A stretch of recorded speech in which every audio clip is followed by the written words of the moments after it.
The National Weather Service in Tulsa has issued a severe thunderstorm warning for northern Craig County in northeastern Oklahoma, northeastern Nowata County in northeastern Oklahoma, until 9:15 p.m. Central Daylight Time.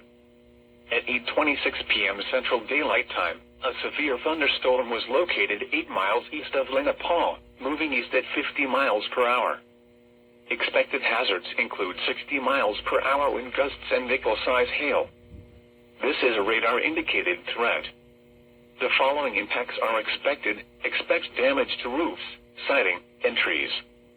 Locations in or near the path include Welch, Blue Jacket, Hollow, Pyramid Corners, Centralia.